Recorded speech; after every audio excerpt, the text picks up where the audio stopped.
What's good, y'all? Welcome back to the channel. My name's Nick. This channel is all about my automotive adventures. I'm going to talk about my 1992 Integra today, and I just got it back from Colorado. It is in need of some work. If you watched the last video, you saw that I got it off the trailer, but didn't really have much luck after that because I got it into the driveway and it has been sitting in the driveway ever since because it wouldn't start again. So got a little work to do. But before we get into that, I figured I would tell you a little bit about my Integra and give you a little backstory or a little backstory and just kind of introduce you to maybe my infatuation with Integras, specifically the 92 GS-R. So I have done a little bit of work on it since it got home, but nothing really major. The bumper was off because it would only fit on the trailer without scraping, without the bumper on. I pulled the lip spoiler. I do have the original lip spoiler. Now, this car doesn't have very many mods because it is my second Integra. If you know me outside of this channel, you know that I've had Integras for a very long time. I bought my first DA in 1999, I think, and I've owned a handful of them over the years, but the GS-R is the pinnacle of the DA body style. I know that it's a DB2, but I'm just going to refer to them all as DAs because that's kind of how people will really understand the difference. I've owned other Integras through the years too, but this body style to me represents the perfect, like the absolute perfect style between the 80s and the 2000s. And what I mean by that is the curves of the car are, rounded enough and smooth enough to not feel all boxy like the 80s, but not too aggressive and not over the top with body kits and add-ons the way things got in the late 90s and the early 2000s and into the 2010s especially.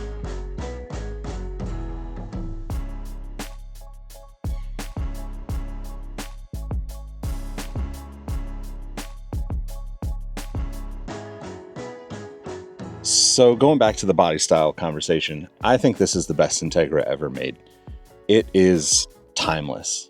I think that each of the Integras is beautiful in its own way, and I'm a huge fan of, a lot of the Civics, Integras, RSX, whatever you want to look at, CRX. But this particular body style to me is the most timeless of the kind of iconic era of golden era Hondas, because it's just on that cusp of new enough, but not feeling old. And with the B17 engine, I mean, it's kind of the one that made it all possible, right? Like, I know that the B16 came in Japan a little bit earlier. Obviously, we got them I had a B16 in my first Integra, an OBD0 car, 1991 LS Special. If you're around for that, drop me a comment because I don't think any of my friends from back then are still around and into Hondas. But this particular body style was the first. The 92 Integra was the first of the B17 in the United States. The first dual overhead cam VTEC, which obviously has evolved into the K series, the craziness of all of the Honda engines. There's no denying that the Honda engines are some of the most well-built engines on the market in the world. Hands down. I don't think that can be argued. But I do think that now, because of the fact that I have a car in front of me that has a K-Series and a car behind me that has a K-Series, it's tough to not think about putting a K-Series in this car. That's a story and a topic for multiple videos down the road. I need to get this car running first and foremost, but I wanted to share some of the mods and the condition that it's in before I do any of that stuff so you can see where it's at, and so I can look back and see where it was at before I go 6 months ahead or a year ahead and have it all back to the level of build that I love and I think represents me as a person. So I'll show you that now. Let's get into it. So the only real mods on this car are the wheels. Obviously I threw the R&Rs on because I had put new tires on them a while back, and I figured that would be the safest bet to tow it home is to use the newest tires that I had. And then the one-piece headlights, obviously, and then I've got JDM visors as well, but those are really the only mods. I do have suspension on the car, but it's sitting a little weird right now, so I need to really kind of see what that looks like and do an evaluation to see what needs to be done. I did raise it up. I think I have ground controls on that. Or do I have ground controls or skunk 2s on here? I can't see it in there, but maybe I have the ground controls on here because I did need to raise it up when I left it originally. So that's why the front is much higher than the back. But I'll adjust that before I get it on the road. But obviously I've got to troubleshoot those electrical issues and start to make it look a little cleaner. Although I kind of just love the little weird patina, fading, peeling paint because I just haven't had this car in my possession for a decade. I think one of the harder things to figure out is going to be these kind of old clips and old pieces that have seen better days and have been discontinued by the factory, but they are obviously important for making sure that the car keeps itself together, I guess the best way to put it.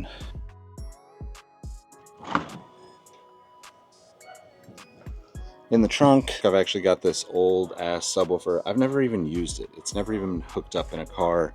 I can't remember the brand because it was built by one of the forums back in the day. If you are from the car audio forums, let me know what this was. It was one of the ones that was built by whoever ran one of the big forums back in the maybe early 2000s even. It's a really heavy duty subwoofer and it's actually really high sound quality. So I may keep it, I may use it, I don't know, we'll see.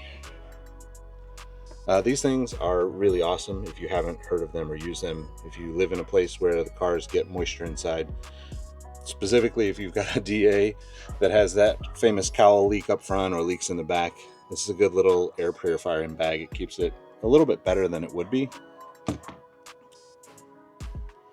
I don't even know what these are. Top hats, ground control top hats. I will be probably putting these on this car depending on the suspension that I get. These are actually OEM. These are actually OEM roof bars. I have the other pieces for the sides, but these are from the optional catalog, which I actually have a video of the catalog on the channel somewhere. But you can see down in here, I've got a little moisture that I need to deal with. I've got some Coney yellows under there that need to be taken out and replaced and probably serviced, updated. But, you know, it's just kind of the condition that it's in. And obviously, I haven't even really washed it since it came off the trailer. So it's got a bunch of debris and crap on the wheels and a bunch of dirt and cobwebs and all of that stuff. So I'll have to restore these headlights. I do have some extra headlights, but I think these ones got to be restored because I don't want to spend more on them. And looks like maybe he hit this. Raised by the rain, saved by the pain, ain't but a thing.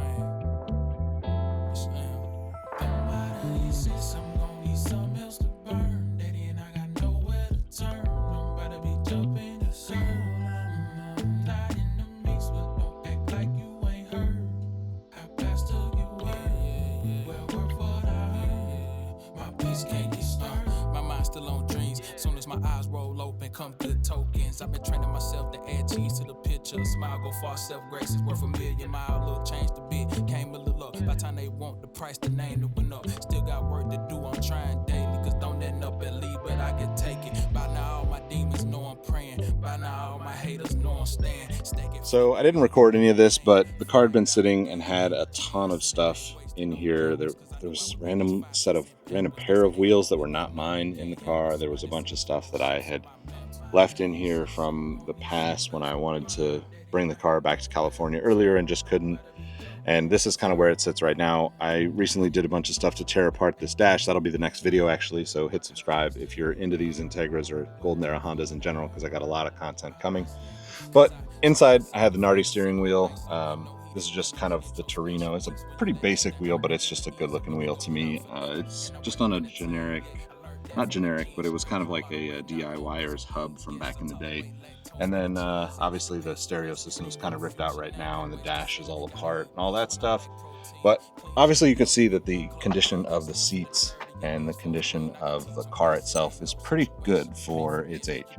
Now, I've got a lot of work to do to find pieces like this and redo the carpet, and obviously it's pretty dirty in here, so that'll be part of what I'm going to do in this build series. But you know, it's got the important parts.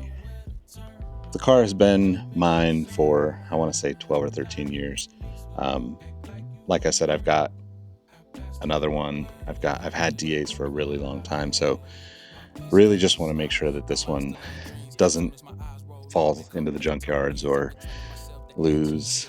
You know, I just don't want to see any more of these taken off the road, basically. So that's kind of where the car stands as of right now. In the next video that I'm already started working on, I am hoping to get that electrical figured out, at least figure out if I can get it started again. Obviously, I'm going to need to make sure that I get good fuel in it, get it cleaned out, probably change the radiator fluid, maybe even the radiator itself. I need to check. I just need to do all the maintenance stuff to get this thing back and trustworthy on the road. So hopefully you'll join me for the ride and hit subscribe. Catch you in the next one. Peace.